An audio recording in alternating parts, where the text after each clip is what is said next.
यो चाहिँ हाम्रो एटीएम मेसिन। हामीले यो बाहिरबाट हेर्दाखेरि चाहिँ एटीएम मेसिन चाहिँ यस्तो देखिन्छ र यो रहेको छ मोनिटर र मोनिटर चाहिँ दुई खाले हुन्छ। एउटा टच स्क्रिन मोनिटर हुन्छ र अर्को नन टच मोनिटर हुन्छ। यो चाहिँ नन टच हो। यसमा चाहिँ बटमहरु दिएको छ। राइट ह्यान्ड साइडमा 4 वटा बटम छ भने लेफ्ट ह्यान्ड साइडमा पनि 4 वटा बटम छ। अर्को टच स्क्रिन मोनिटरमा चाहिँ हामीले यो बटम देख्न सक्दैनौं। हामीले चाहिँ स्क्रिनमै टच गर्नुपर्ने हुन्छ। च्यानलमा नयाँ हुनुहुन्छ भने सब्स्क्राइब गरी अल नोटिफिकेसन अन गर्नुहोला र भिडियो मन पर्यो भने लाइक गर्नुहोला। आउनुस् भिडियो सुरु गरौँ।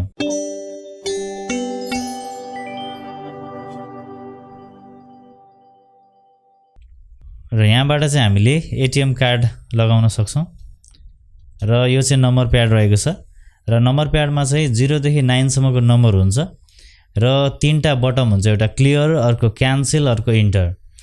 यहाँले चाहिँ एटीएम मेसिनमा चाहिँ 4 डिजिटको पिन लगाउँदा होस् वा अमाउन्ट टाइप गर्दा यहाँले चाहिँ मिस्टेक टाइप गर्नुभयो भने चाहिँ यो क्लियर बटममा प्रेस गरेर यहाँले चाहिँ आफ्नो अमाउन्ट या त आफ्नो कोडहरु चाहिँ मेटाउन सक्नुहुन्छ, अर्थात एडिट गर्न सक्नुहुन्छ।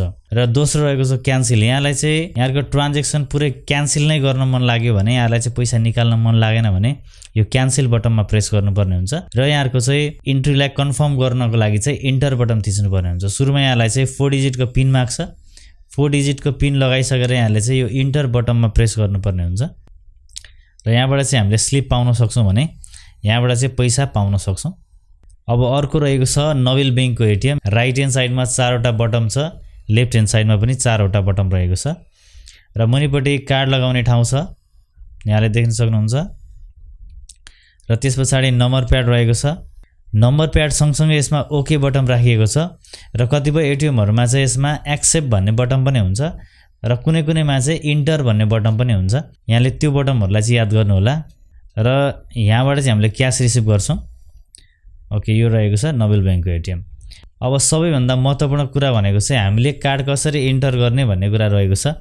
हामीले कार्ड इन्टर गर्दाखेरि चाहिँ यो भिजा लेखेको चाहिँ आफूतिर फर्काएर यो चिपलाई चाहिँ भित्रपट्टि पारेर हामीले कार्ड इन्सर्ट गर्नुपर्ने हुन्छ। यो भिडियोमा देखाए जसरी यसरी चाहिँ हामीले कार्डलाई चाहिँ इन्टर गर्नुपर्ने हुन्छ। अब स्क्रिनमा हेरौं। स्क्रिनमा प्लिज वेट देखाइरहेको छ। ओके, अब स्क्रिनमा चाहिँ जसको एटीएम प्रयोग गर्दै हुन्छ उहाँको नाम देखाउँछ र त्यसपछि प्लिज इन्टर योर पिन, कृपया तपाईको पिन नम्बर राख्नुहोस् भनेर यसरी यो मेसेज देखिएको छ र त्यसपछि तपाईले नम्बर प्याडबाट चाहिँ 4 डिजिटको पिन राख्नुपर्ने हुन्छ र पिन राखिसकेपछि इन्टर बटन चाहिँ प्रेस गर्नुपर्ने हुन्छ। ओके, मैले यहाँ पिन राखिसकेको छु। अब त्यसपछि मैले यहाँबाट इन्टर बटन चाहिँ थिच्दै छु। ओके, हाम्रो मेन मेनु चाहिँ ओपन भइसकेको छ। अब यहाँले चाहिँ लिस्टबाट चाहिँ आफूलाई चाहेको क्याश छान्नु पर्यो भने फास्ट क्याशमा जानु पर्यो। यसमा चाहिँ लिस्टहरु देखाउँछ अमाउन्टको 500, 1000, 1500 यसरी। र त्यसपछि यहाँहरुको चाहिँ अमाउन्ट चेक मात्र गर्नु पर्यो, ब्यालेन्स इन्क्वायरी मात्र गर्नु पर्यो भने चाहिँ यो सेकेन्ड नम्बरको बटन प्रेस गर्नु पर्यो र त्यसैगरी आफ्नो आवश्यकता अनुसारको रकम झिक्नु पर्यो भने चाहिँ यो थर्ड नम्बरको बटन प्रेस गर्नु पर्यो। कि म चाहिँ अहिले फास्ट क्याश भन्ने अप्सन युज गर्न गइरहेको छु, सो फास्ट क्याशको छेउमा रहेको बटनलाई मैले प्रेस गरेँ। अब यहाँनेरि चाहिँ अमाउन्टहरुको लिस्ट आएको छ र यहाँले अब अप्सन चुज गर्नुपर्ने हुन्छ। यहाँलाई जति अमाउन्ट चाहिएको छ त्यो अमाउन्टको छेउमा रहेको बटन यहाँले प्रेस गर्नुपर्ने हुन्छ। ओके, म चाहिँ यहाँ 10000 निकाल्न गइरहेको छु, त्यसैले गर्दाखेरि 10000 को छेउमा रहेको यो बटन चाहिँ मैले यसमा एकचोटी थिच्छु। अब यसमा एउटा मेसेज आएको छ, do you need transaction receipt, तपाईलाई रसिद आवश्यक छ। अब यसमा छ कि छैन भनेको छ।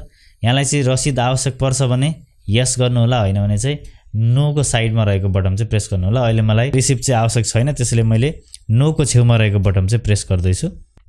Okay, processing please wait. अब एकैछिन यहाँले चाहिँ वेट गर्नुपर्ने हुन्छ।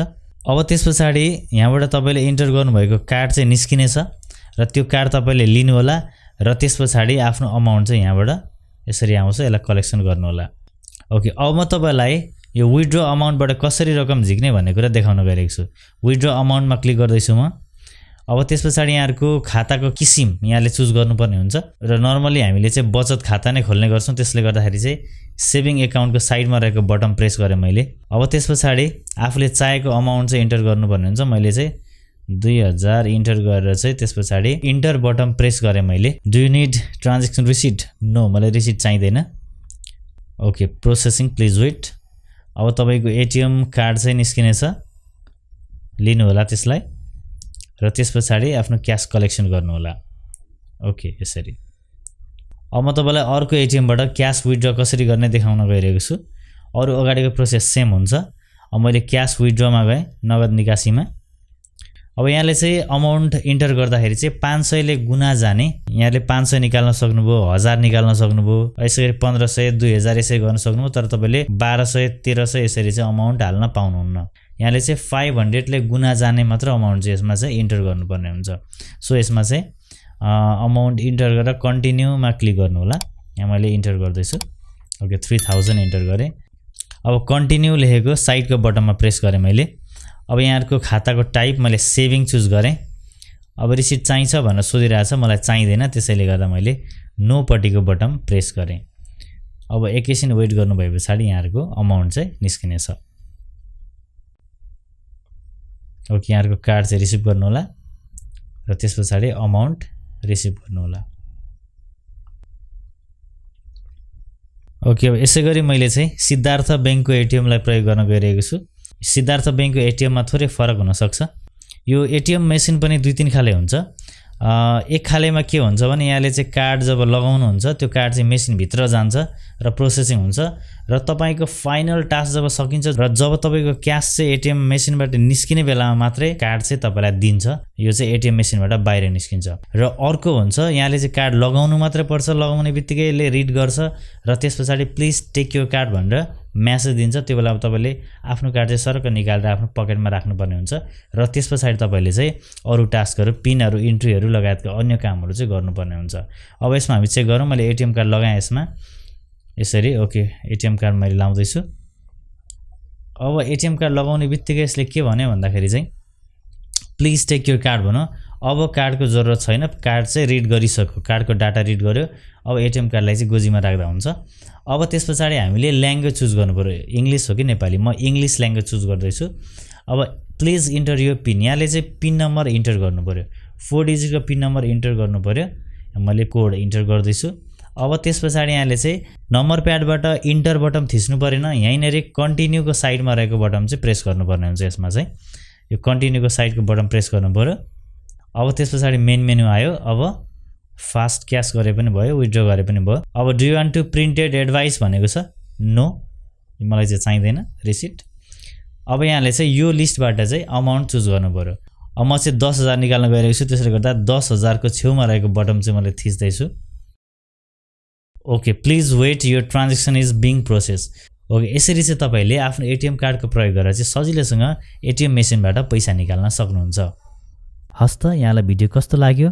यहाँहरुको सल्लाह सुझाव कमेन्ट गर्नु होला र फेरि अर्को भिडियोमा भेट्ने बाचाका साथ आजलाई भने म बिदा चाहन्छु। हस्त नमस्कार, ह्यापी ब्राउजिङ।